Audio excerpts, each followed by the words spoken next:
Assalamualaikum class. The topic we are going to discuss today is thiophene. और जैसे कि हमने लास्ट क्लास में डिस्कस किया था कि थायोफीन का स्ट्रक्चर जो होता है वो रिजेंबल करता है फ्यूरॉन के साथ। बस डिफरेंस क्या आ जाता है कि इसके अंदर ऑक्सीजन जो है उसकी जगह सल्फर होता है। ठीक है, let me start the screen so that we can start our lecture of today. Just give me a second so that I can share the screen. Okay. Lecture जो हम लोग में जैसे कि मैंने कहा कि आज हम थायोफीन को डिस्कस करेंगे। सो लेट्स मूव ऑन। थायोफीन को पायरॉन भी कहते हैं। और इसके सामने आपके सामने इसका स्ट्रक्चर है जिसके अंदर यहाँ पर इसके ऊपर यहाँ पर भी लोन पेयर ऑफ इलेक्ट्रॉन है और यहाँ पर भी एक लोन पेयर ऑफ इलेक्ट्रॉन है, यानी कि it contains 2 loan pair of electrons.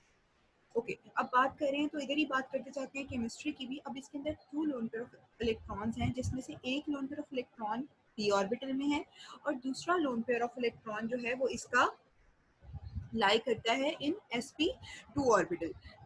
as you know कि this sulfur is also sp2 hybridized, just like all these 4 carbon atoms, they are also sp2 hybridized.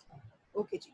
अब जो 2 लोन पेयर हैं उनमें से जो p ऑर्बिटल में लाई करता है loan pair of electron, that will participate in resonance. ठीक है, while the sp2 orbital lies in perpendicular to these p orbitals, that's why it will not participate in the resonance, क्योंकि resonance participate करने के लिए same plane में लाई करना चाहिए orbitals को। इस वजह से p ऑर्बिटल वाला जो है वो electron loan pair of electron वो रेजोनेंस में पार्टिसिपेट करेगा, जबकि sp2 वाला रेजोनेंस में पार्टिसिपेट नहीं करेगा। सो दैट्स मीन कि जब हम रेजोनेंस स्ट्रक्चर ड्रॉ कर रहे होंगे तो जो sp2 loan pair of electron है वो हमेशा इस सल्फर के पास रहेगा, वो इसको कहीं भी फर्दर डीलोकलाइज करके कहीं किसी और एटम के पास ट्रांसफर नहीं करेगा। ओके जी। 5 मेंबर्ड है, जैसे कि आपको पता है, इट इज आपके सामने स्ट्रक्चर 5 मेंबर्ड है, 1 2 3 4 एंड 5 मेंबर्ड रिंग स्ट्रक्चर है ये। और इसके अंदर जो हेटेरो एटम है वो है सल्फर। हेटेरोसाइक्लिक कंपाउंड्स पढ़े हैं तो श्योर सी बात है, लेकिन आपने एक बात याद रखनी है। जिसने अभी मैंने कहा कि श्योर सी बात है, ये मैं आपको पढ़ा रही हूँ, मैं इसलिए बात कह रही। लेकिन अगर आपको टॉपिक आता है, फॉर एग्जांपल यही टॉपिक आता है आपको थायोफीन पे नोट लिखने का, इवन ठीक है, तो आपको ये लगता है कि ये तो आम सही बात है, इलेक्ट्रोफिलिक सब्स्टिट्यूशन, सॉरी, आप लोग हेटेरोसाइक्लिक कंपाउंड्स पढ़ रहे हो तो ये मेंशन करने की क्या जरूरत है कि थायोफीन जो है वो हेटेरोसाइक्लिक कंपाउंड है। तो एक बात याद रखनी है, पेपर में हमेशा पेपर अटेम्प्ट करते हुए आपने इस तरह से पेपर अटेम्प्ट करना है कि जैसे एग्जामिनर को कुछ भी नहीं पता, उसको जो भी समझाना है, जो भी बताना है वो आपने बताना है। ठीक है, समझाने के मैंने वर्ड इसलिए यूज किए क्योंकि बेसिकली ना जब आप ये सोच के चल रहे होते हो कि अपने सामने वाले को समझाना है तो आपको पता होता है क्या बात आपने करनी है और क्या बात आप करोगे, तो उसको वो भी नहीं पता होगा, तो उल्टा आपको और फर्दर एक्सप्लेन करना पड़ जाएगा। सो इसी वजह से कहते हैं कि पेपर में ना आपको जो चीज़ें आती हों, जो आप एक्सप्लेन कर सकते हो बेहतरी, या आपको कंफर्म 110% आप श्योर हो उनके बारे में, सिर्फ पेपर में वो मेंशन करते हैं। इसलिए कि यही बात है, अगर आपको कोई फॉर एग्जांपल आप लिख देते हो कि थायोफिन जो है वो हक्कल्स रूल को फॉलो करता है, लेकिन आपको पता ही नहीं है कि हक्कल्स रूल का फॉर्मूला क्या है, ठीक है, तो दैट्स मीन कि आपने खुद को फर्दर फंसा दिया। तो ठीक है, ये चीज अब आपने यहाँ पर यही है कि ये आपको पता है कि एरोमेटिक कंपाउंड है। एरोमेटिक क्यों? क्योंकि वही जो हम लोगों ने सारे पढ़े थे, रूल्स पढ़े हैं, ये उसको फॉलो करता है। ठीक है, कॉन्जुगेशन इसके अंदर है, सारे जो एटम्स हैं वो sp2 हाइब्रिडाइज हैं, हक्कल्स रूल को फॉलो करता है, क्योंकि जब हम पाई की वैल्यू इसके अंदर डालेंगे तो वो 6 होगी। टू these two 1 2 1 2 3 4 एंड यहाँ पर जो लोन पेयर ऑफ इलेक्ट्रॉन है, तो 1 2 3 4 एंड 5 6। जब हम 6 की वैल्यू पुट करेंगे तो वो आएगा, आपका जो आंसर आएगा 4। ठीक है, जब तो वो होल नंबर आएगा। अच्छा जी, उसके बाद इसके अंदर ये मैंने आपको बता दिया, मोलिकुलर फॉर्मूला जो है इसका वो C4H4 एंड S है। सल्फर जो है वो इसका हेटेरोएटम है, जैसे कि मैंने पहले बताया। अब लास्टली, अच्छा यहाँ पर मैंने ये मेंशन किया हुआ है कि this is a resonance hybrid. अब आपको पता है कि रेजोनेंस हाइब्रिड क्या होता है? मैं वैसे तो मैं उम्मीद करती हूँ कि मैंने आप लोगों को पढ़ाया था तो आपको याद ही होगा। अच्छा जी, रेजोनेंस हाइब्रिड क्या होता है कि जो रेजोनेंस स्ट्रक्चर होते हैं, आपको याद होगा मैंने बताया था कि रेजोनेंस स्ट्रक्चर जो होते हैं वो थ्योरेटिकल होते हैं, वो आपके सिर्फ पेपर पे लाई करते हैं, वो एक्चुअल स्ट्रक्चर नहीं है। जो एक्चुअल स्ट्रक्चर है वो उनके बीच में कहीं लाई करता है, और वो जो बीच में कहीं लाई करते हैं ना, उसको हम कहते हैं हाइब्रिड। हाइब्रिड मतलब हाइब्रिड होता है मोर देन टू या एटलीस्ट टू थिंग्स का मिला हुआ मिक्सचर। ठीक है, तो ये जो रेजोनेंस हाइब्रिड है वो जितने भी रेजोनेंस स्ट्रक्चर्स हैं उनको मिलके कुछ बनता है उनके दरमियान में। ओके, अच्छा, अब मैं हमने बात की कि ये रेजोनेंस हाइब्रिड है, तो कौन से रेजोनेंस स्ट्रक्चर का हाइब्रिड है फिर हम ये बताएंगे। तो let's move on to the resonance. ठीक है, ये आपके सामने रेजोनेंस दी हुई है। अच्छा, यहाँ पर ये इस वाली जो आपके सामने रेजोनेंस स्ट्रक्चर बनाए हुए हैं ना, इसके अंदर लोन पेयर ऑफ इलेक्ट्रॉन वो मेंशन किया गया है जो कि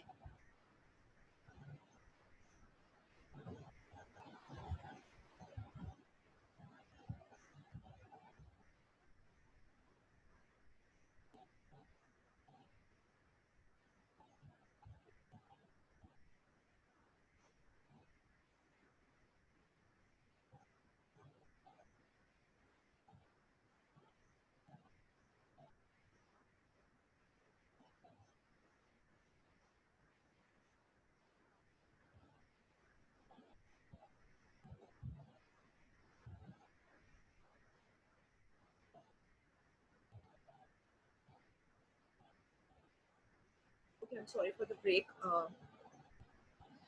लेट्स कंटिन्यू। अच्छा, आपके सामने जो लोन पेयर ऑफ इलेक्ट्रॉन दिया गया है ना, यहाँ पर ये p ऑर्बिटल वाला है, जबकि जो sp2 हाइब्रिडाइज्ड जो sp2 हाइब्रिड ऑर्बिटल है, हाइब्रिडाइज्ड ऑर्बिटल, उसके अंदर जो लोन पेयर ऑफ इलेक्ट्रॉन है वो इसमें इग्नोर किया गया है।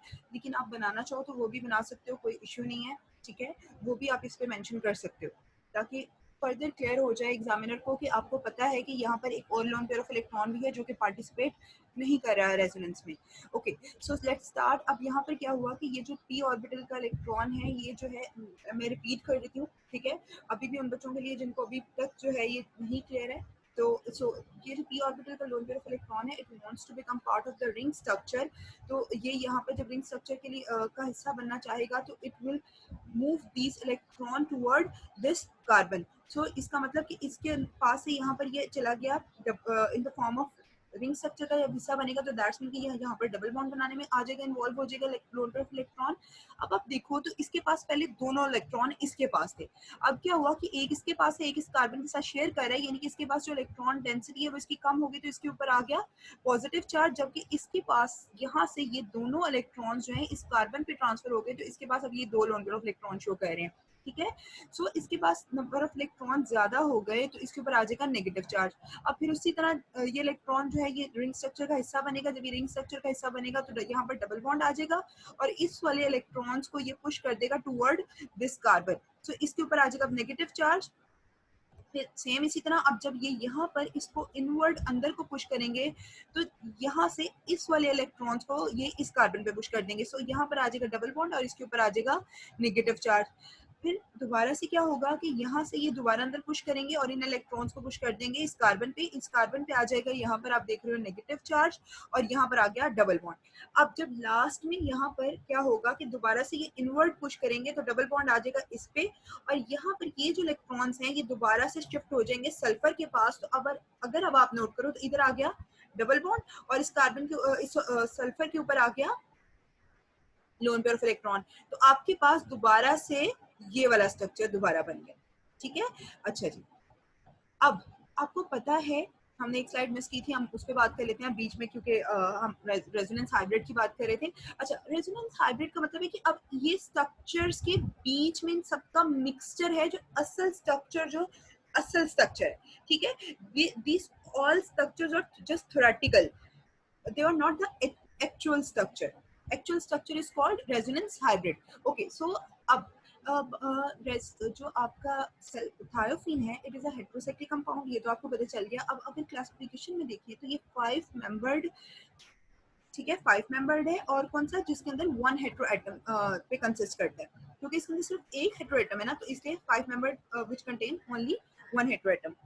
उसके बाद एक और फर्दर क्लासिफिकेशन थी, उसके अंदर हमने पढ़ा था कंडेंस हेट्रोसाइक्लिक कंपाउंड्स। ठीक है। कंडेंस्ड हेटेरोसाइक्लिक कंपाउंड्स वो कंपाउंड्स होते हैं जिसके अंदर एक हेटेरोसाइकिल जो है, एक हेटेरोसाइकिल स्ट्रक्चर जो है वो फ्यूज्ड करता है आइदर किसी और हेटेरोसाइकिल स्ट्रक्चर से या फिर किसी ऐसे से जो कि कार्बन बेस्ड है, यानी कि उसके अंदर कोई हेटेरोएटम नहीं है। तो यहाँ पर अब आप देखो, यहाँ पर ये दो एग्जांपल है, यानी कि थायोफीन जो है ये कंडेंस्ड स्ट्रक्चर्स भी देता है। So first example is dibenzothiophene and other is benzothiophene, they both are condensed, यानी कि इसमें ये जो थायोफीन है it is fused with two benzene rings, ठीक है, और here it is fused with only one benzene ring. So अगर आप देख लो सिंपल उसने डेफिनेशन पूरी कर दी कि यहाँ पर एक हेटेरोसाइक्लिक एटम जो है वो फ्यूज्ड किया हुआ है एक और रिंग स्ट्रक्चर के साथ। अब वो दूसरा रिंग स्ट्रक्चर जो है उसके लिए कोई शर्त नहीं है कि वो हेटेरोएटम होना है चाहिए या नहीं होना चाहिए। अगर वो हेटेरोएटम है तब भी वो कंडेंस स्ट्रक्चर देगा, और अगर वो सिंपल हेटेरोएटम पे कंसिस्ट नहीं करता लाइक बेंजीन तब भी वो कंडेंस स्ट्रक्चर ही देगा। Okay, so let's move on to the physical properties. Physical properties जो है it is a colorless liquid. Boiling point इसका जो है वो 84 डिग्री सेल्सियस है। इसकी जो ओडोर है it is that is similar to benzene, ठीक है। वाटर के अंदर ये soluble नहीं है, just like फ्यूरॉन। फ्यूरॉन जो था, पायरोल जो था, वो भी वाटर के अंदर soluble नहीं था, but they both are just like thiophenes is also soluble in organic solvent. Occurs in coal tar and shale oil, जो कि rocks होती है, ठीक है। उसके बाद इसका जो बॉइलिंग पॉइंट है वो बेंजीन के बहुत करीब है, ठीक है। दोनों जो है वो आपस में करीब है, तो इन दोनों को, यानी कि आपको पता है पहले मैं बात करती हूँ फ्रैक्शन डिस्टिलेशन की। फ्रैक्शन डिस्टिलेशन में हम लोग जो बहुत से मिक्सचर्स होते हैं, या may be let's just say it consist of two components, one is benzene and other is pyridine, तो उनको उसके बॉइलिंग पॉइंट की बेसिस पे सेपरेट आउट किया जाता है। अब ये होता है कि उसको एग्जैक्ट अगर 84 डिग्री सेल्सियस है तो हम सिर्फ 84 एग्जैक्ट 84 डिग्री सेल्सियस पे उसको कलेक्ट नहीं करते, बल्कि 84 से थोड़ा सा पीछे और थोड़ी सी नेक्स्ट आगे वैल्यू, यानी कि लोअर लिमिट और हायर लिमिट देती है उसके बीच में। यानी कि अगर लेट सपोज कि हम लोग 84 अगर इसका अपना है तो हम ये कहते हैं हम 75 से लेके 95 की रेंज में जितना भी आएगा उसको कलेक्ट करेंगे पायरिडीन के लिए, फिर उसमें से फर्दर पायरिडीन को सेपरेट आउट करेंगे। तो इन दोनों का जो बॉइलिंग पॉइंट है वो इतना नजदीक है कि दोनों की रेंज एक ही रेंज में लाया करके तो उनको सेपरेट आउट फ्रैक्शन डिस्टिलेशन से करना पॉसिबल नहीं है, ठीक है। फिजिकल प्रॉपर्टीज हो गई इसकी। अब let's move on to the chemical properties. Chemical properties में केमिकल प्रॉपर्टीज में सबसे पहले देखते हैं कि क्या क्या रिएक्शन देता है, कौन कौन से, क्योंकि केमिकल प्रॉपर्टीज में हम रिएक्शन ही पढ़ते हैं ना, ठीक है। तो रिएक्शन कौन कौन से देगा? डाइसल्फ्यूराइजेशन, जिसमें से यानी कि सल्फर इसमें से रिमूव हो जाएगा। उसके बाद रिडक्शन के रिएक्शन देता है ये, और इलेक्ट्रोफिलिक सब्स्टिट्यूशन रिएक्शन। आपको पता है कि जिस तरह की ये इलेक्ट्रोफिलिक सब्स्टिट्यूशन रिएक्शन देगा, लेकिन ये न्यूक्लियोफिलिक सब्स्टिट्यूशन रिएक्शन नहीं देगा। न्यूक्लियोफिलिक सब्स्टिट्यूशन रिएक्शन इसलिए नहीं देता क्योंकि यहाँ पर ये खुद ही इलेक्ट्रॉन रिच है। ये कहीं पर इसके अंदर इलेक्ट्रॉन की डेफिशिएंसी नहीं आती यानी कि पॉजिटिव चार्ज जो है वो पॉजिटिव चार्ज शो करता है ना, कि इसके अंदर इलेक्ट्रॉन डेफिशिएंट है, और जब पॉजिटिव चार्ज अपीयर होगा, इलेक्ट्रॉन डेफिशिएंट हो जाएगा कोई एटम, तो देन वो न्यूक्लियोफाइल उस पर अटैक करेगा, और वो न्यूक्लियोफाइल जो बाहर से आया जिसने अटैक किया वो अपने इलेक्ट्रॉन्स शेयर करेगा उस इलेक्ट्रॉन डेफिशिएंट एटम के साथ in that ring structure. That's the reason कि इसके अंदर इलेक्ट्रॉन डेफिशिएंट नहीं होता, ये खुद ही इलेक्ट्रॉन रिच है, तो ये न्यूक्लियोफिलिक सब्स्टिट्यूशन रिएक्शन नहीं देता। That's also the reason for furan and pyrrole. तो सो यानी कि ये सिर्फ इसके अंदर ये रीजन नहीं है, सेम रीजन अप्लाई होती है फ्यूरॉन के अंदर, सेम रीजन अप्लाई होती है पायरोल के अंदर।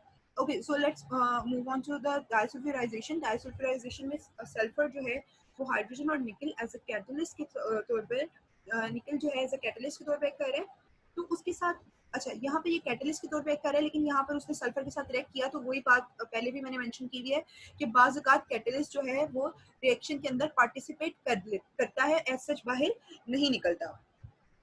अच्छा, सो एक चीज़ और यहाँ पर मैंने ये बात मेंशन करनी थी कि हम लोग रिएक्शन जो इस तरह सिंपल इक्वेशन वाले रिएक्शन है इनके मैकेनिज्म या फिर सिंथेसिस है उसके मैकेनिज्म नहीं देखेंगे, क्योंकि मैंने बहुत सी बुक्स में देखा है, मतलब बुक्स में जो टीचर्स ने डिफरेंट यूनिवर्सिटीज़ में नोट्स दिए हुए हैं चाहे वो पंजाब यूनिवर्सिटी के हैं या वो किसी भी यूनिवर्सिटी के हैं, तो उन्होंने मैकेनिज्म के बगैर रिएक्शन किए हुए हैं, ठीक है। जिस तरह इलेक्ट्रोफिलिक सब्स्टिट्यूशन या न्यूक्लियोफिलिक सब्स्टिट्यूशन रिएक्शन है, उनके मैकेनिज्म किए हैं, लेकिन और सिंथेसिस में ये जिस तरह ये रिडक्शन है, ये डाइसल्फ्यूराइजेशन है, इनके अंदर मैकेनिज्म नहीं किए, तो we are also not going to waste our time on those mechanism, because we have to cover the course in specific time period, और जो हालात आ रहे हैं हमें नहीं पता कि कब सडनली ये लोग आपका पेपर्स रख देते हैं, फिर पेपर्स के अंदर टाइम आप लोगों का जो है उसमें गुजर जाएगा कुछ टाइम, और फिर उसके बाद दोबारा से मैंने जैसे कि पहले भी एक दफ़ा मेंशन किया था ग्रुप में आप लोगों के साथ कि अगर नॉर्मली इस तरह की कोई सिचुएशन हो जाए ना, तो ये लोग फिर नेक्स्ट या फर्दर आने वाले सेमेस्टर्स को शॉर्ट कर देते हैं। तो हम लोग अगर यही ज़हन में रख के चलें कि हमारा सेमेस्टर शॉर्ट होने के चांसेस हैं, तो आपका कोर्स बहुत ज़्यादा है, तो हम लोग एक हेट्रोसाइक्लिक तो नहीं हमने पढ़नी। So we are not going to discuss mechanism, क्योंकि आप लोगों को अगर मैं करवाने पे टाइम लगाती भी हूँ ना, तो आप लोगों ने एट द एंड करनी ही नहीं है। तो जो चीज़ करनी नहीं है, तो उसके ऊपर आई डोंट थिंक सो कि आप लोग वो चीज़ जो आपके सिलेबस में आप पेपर में नहीं करोगे और ना वो हिस्सा है, अब वो पढ़ने में लगा दो, ना कि वो चीज़ें जो हमारा एंड पे सिलेबस छूट जाए, ठीक है।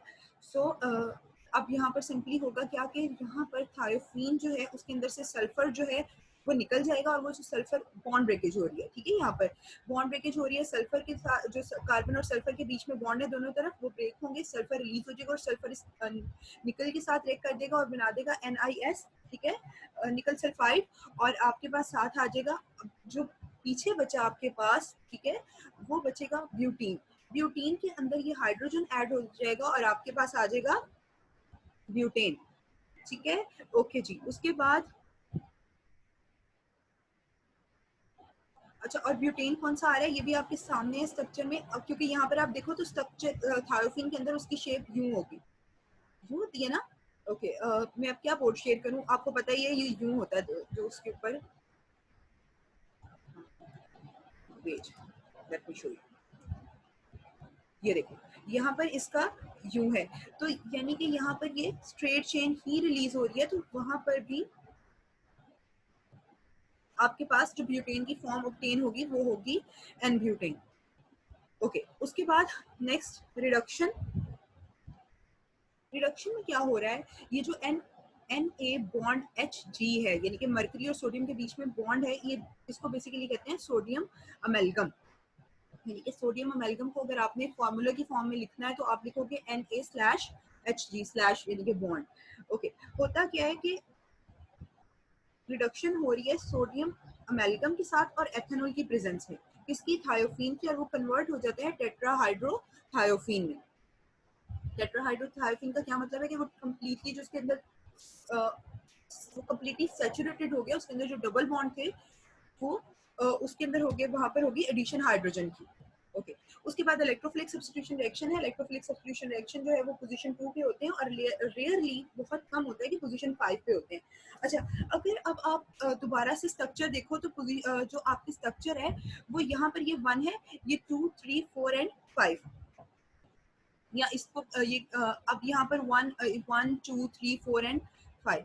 अब बेसिकली मैंने बहुत सर्च किया है, मुझे नहीं मिला, तो मैं आप सबको, आप लोग 100 बच्चे और मैं versus I was one single person, तो मैंने सर्च किया, मुझे नहीं मिला, तो आप लोगों ने सर्च करना है और आप लोगों ने मुझे बताना है कि why this one and this one both are, why they are not equivalent.